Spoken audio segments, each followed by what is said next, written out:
آج کی سٹوری ہمیں کوئٹہ سے زنیر نے سینڈ کی ہے۔ زنیر کا کہنا ہے کہ وہ ایک پیٹرول پمپ پر سیکیورٹی گارڈ کی جاب کرتا ہے۔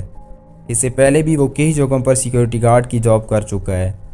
زنیر بتاتا ہے کہ جس جگہ میں اب جاب کر رہا ہوں وہ پیٹرول پمپ کوئٹہ سے جنوب میں شہر کے اختتام پر موجود ہے۔ اس پیٹرول پمپ کے پیچھے ایک گھنا جنگل ہے۔ پیٹرول پمپ سے سائڈ پر تھوڑے فاصلے پر کہیں کہیں گھر موجود ہیں۔ میں جب رات کے وقت پیٹرول پمپ پر ڈیوٹی کر رہا ہوتا ہوں تو اکثر ایک بوڑھا آدمی آدھی رات کو ہاتھ میں ایک ڈنڈا اٹھائے میرے پاس آتا ہے اور کہتا ہے کہ بیٹا میری گائیں گم ہو گئی ہے، کیا تم نے اسے یہاں سے گزرتے ہوئے کہیں دیکھا ہے؟ میں کہتا تھا نہیں بابا جی، میں نے تو نہیں دیکھا۔ پھر وہ بابا جی چلے جاتے تھے۔ تھوڑی ہی دور جانے کے بعد وہ ایک دم سے کہیں غائب ہو جاتے تھے۔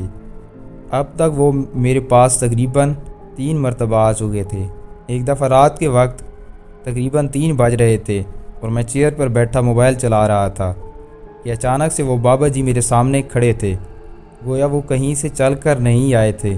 ایسے لگتا تھا کہ وہ ہوا سے یا زمین سے ایک دم نکل کر میرے سامنے کھڑے ہو گئے تھے۔ میں نے بابا جی کو کہا کہ جی بابا جی، اس وقت آپ یہاں کیا کر رہے ہیں؟ بابا جی نے مجھے کہا کہ بیٹا میں اپنی گائے تلاش کر رہا ہوں جو گم ہو گئی ہے۔ میں نے کہا بابا جی آپ کو 1 مہینہ ہو گیا ہے آپ اپنی گائے تلاش کر رہے ہیں اور ہر مرتبہ مجھ سے پوچھتے ہیں کہ گائے دیکھی ہے یا نہیں، اور جب آپ پوچھ کر جا رہے ہوتے ہیں تو ایک دم سے میری آنکھوں سے غائب ہو جاتے ہیں۔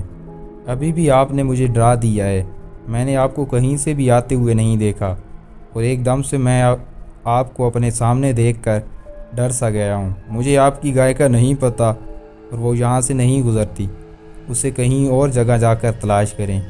اس وقت مجھے غصہ بھی آیا ہوا تھا، تو یہ باتیں کہتے ہوئے میرا لہجہ کچھ ٹھیک نہیں تھا۔ وہ بابا جی میری باتیں سن رہے تھے، میں بھی اپنا موبائل چلا رہا تھا اور باتوں کے دوران کبھی میں بابا کی طرف دیکھ رہا تھا تو کبھی اپنے موبائل کی طرف دیکھ رہا تھا۔ اسی دوران بابا نے مجھ سے صرف اتنا کہا کہ اب میری وہ گائیں یہاں سے گزرے گی۔ بابا نے یہ بات کی تو جیسے ہی میں نے بابا کو دیکھنے کے لیے اپنا دھیان موبائل سے ہٹا کر ان کی طرف کیا تو وہ وہاں سے غائب ہو چکے تھے۔ میں ایک دم سے چونک گیا کہ ابھی تو وہ 1-2 سیکنڈ پہلے یہیں کھڑے تھے، کہاں گئے؟ میں نے ہر طرف دیکھا لیکن وہ مجھے کہیں بھی نظر نہیں آئے۔ خیر میں پھر موبائل میں لگ گیا اور اسی بات کو بھول گیا۔ ٹھیک 2 دن بعد جب رات کے وقت اپنی ڈیوٹی کر رہا تھا تو پیٹرول پمپ کے پیچھے جنگل سے کسی گائے کی آواز آ رہی تھی، جیسے وہ بھوکی ہو۔ میں نے پیچھے جا کر دیکھا تو وہاں کوئی گائے نہیں موجود تھی اور نہ ہی کوئی آواز آ رہی تھی۔ میں واپس آ کر اپنی چیئر پر بیٹھ گیا کہ پھر سے وہیں سے گائے کی آواز آئی۔ میں دوبارہ پیچھے گیا اور اس جنگل میں دیکھنے لگ گیا تو اب مجھے جنگل میں دور کھڑی ایک بہت بڑی جسامت والی گائے نظر آئی جو معمولی گایوں کی طرح نہیں لگتی تھی۔ اس کا رخ دوسری طرف تھا تو میں لائٹ سے اس کو بغور دیکھ رہا تھا کہ جب اس گائے نے اپنا رخ میری طرف کیا میرے پاؤں سے جیسے زمین ہی نکل گئی۔ وہ آواز تو گائے کی طرح نکال رہی تھی لیکن وہ بہت خوفناک چیز تھی جس کے سینگ بہت بڑے تھے اور وہ نیچے کی جانب لڑک رہے تھے جو زمین پر لگ رہے تھے۔ اس کے دانت باہر کی جانب نکلے ہوئے تھے جن سے خون ٹپک رہا تھا۔ یہ دیکھتے ہوئے میں وہاں سے دوڑتا ہوا واپس آ گیا اور جہاں ہمارے پیٹرول پمپ کے سیلز مین بیٹھے ہوئے تھے ان کے پاس جا کر بیٹھ گیا۔ میری سانس پھولی ہوئی تھی، مجھے شدید پسینہ بھی آ رہا تھا۔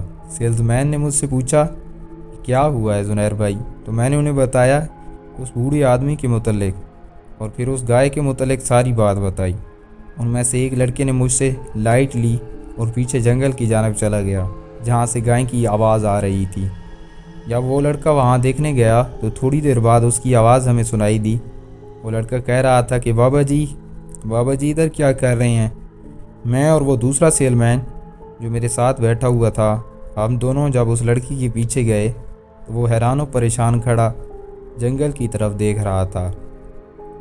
جب ہم نے اس سے پوچھا کہ بھائی تم کس سے آوازیں لگا رہے تھے، اس نے بتایا کہ وہاں جنگل میں نے اس جگہ اسی بابا کو کھڑے ہوئے دیکھا ہے جو تمہارے پاس کبھی کبھی رات کو آئے ہوئے ہوتا ہے، اور پھر وہ ایک دم سے وہاں سے غائب ہو گیا ہے۔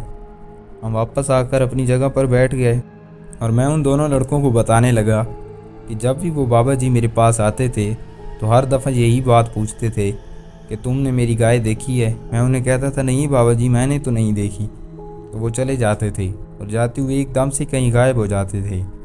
اس دن جب میں رات کے وقت 3 بجے کے قریب اپنی چیئر پر بیٹھا موبائل چلا رہا تھا تو ایک دم سے میرے سامنے کہیں سے آ کر کھڑے ہو گئے۔ مجھے ایسے محسوس ہوا کہ یہ ہوا سے آئے ہیں یا پھر زمین سے نکل کر میرے سامنے کھڑے ہو گئے ہیں، جنہیں ایک دم دیکھ کر میں ڈر گیا اور مجھے ان پر بہت غصہ بھی آیا۔ تو میں نے غصے میں انہیں بہت ساری باتیں کہیں، لیکن میرا لہجہ بہت سخت تھا کیونکہ ان کے اس طرح سامنے آنے سے میں ڈر گیا تھا۔ خیر انہوں نے مجھے اتنا کہا کہ اب گائے یہاں سے گزرے گی، جس کے متعلق وہ مجھ سے تقریباً 1 مہینے میں 4 دفعہ آ کر پوچھ چکے تھے کہ بیٹا یہاں سے میری گائے گزری ہے، آپ نے اسے دیکھا ہے؟ لیکن میں کہتا تھا مجھے تو کچھ پتہ نہیں ہے۔ میری باتیں سننے کے بعد وہ دونوں سیلز مین لڑکے ڈرے ہوئے بیٹھے تھے۔ اس واقعے کے بعد 7-8 دن تک تو کوئی ایسا واقعہ پیش نہیں آیا، لیکن 10ویں 11ویں دن بعد ہم تینوں، میں اور وہ دونوں سیلز مین، چیئر پر بیٹھے ہوئے تھے اور آپس میں باتیں کر رہے تھے کہ میری نظر اچانک روڈ کی جانب پڑی تو میں نے دیکھا کہ وہی بوڑھا آدمی اور وہی گائے جو میں نے پمپ کے پیچھے دیکھی تھی روڈ سے گزر کر جا رہے تھے۔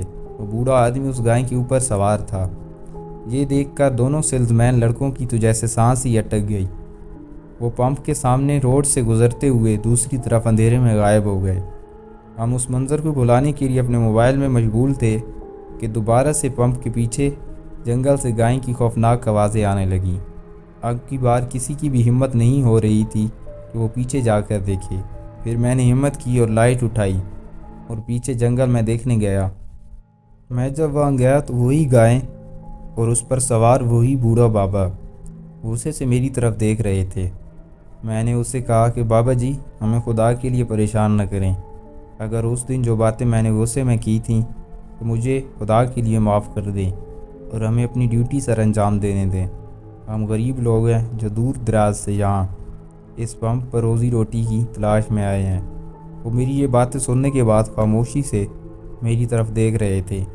اس بوڑھے نے مجھ سے کہا کہ ٹھیک ہے، اب ہم تمہیں پریشان نہیں کریں گے، تم نے ہم سے معافی طلب کی ہے تو ہم تمہیں معاف کرتے ہیں، اور ہمارا گھر یہی گھنا جنگل ہے اور یہی جگہ ہے جہاں ہم کھڑے ہیں۔ تم کوشش کرنا کہ ہماری غیر موجودگی میں ہمارے اس گھر کی حفاظت کرنا اور کسی کو بھی کوئی درخت یا لکڑی نہیں کاٹنے دینا۔ اب تم جاؤ، ہم تمہیں کچھ نہیں کہیں گے۔ اس کے بعد میں وہاں سے چلا گیا، وہ بھی وہیں جنگل میں غائب ہو گئے۔ میں نے یہ سب باتیں ان سیلز مین کو بھی بتائیں تو انہوں نے بھی سوگ کا سانس لیا، وگرنہ وہ دونوں پمپ چھوڑ کر جانے والے تھے۔ اس کے بعد سے اب تک ہمیں کسی چیز نے وہاں اس طرح پریشان نہیں کیا۔ یہ تھی میری ایک سٹوری جسے میں نے چاہا کہ آپ سے شیئر کی جائے۔ امید ہے آپ اسے ضرور اپنے سننے والوں کے ساتھ شیئر کریں گے۔ تو بھائی زنیر آپ کا بہت بہت شکریہ کہ آپ نے ہم سے اپنی یہ سٹوری شیئر کی ہے۔ دوستو اگر آپ میں سے بھی کسی کے ساتھ اس طرح کا کوئی واقعہ پیش آیا ہو تو ضرور ہمارے ساتھ شیئر کریں۔ ہمارا واٹس ایپ نمبر ویڈیو کی ڈسکرپشن میں موجود ہے، اور اس طرح کی مزید ہارر سٹوریز سننے کے لیے ہمارے YouTube channel horror stories with Hafeez کو سبسکرائب کریں۔ Thank you.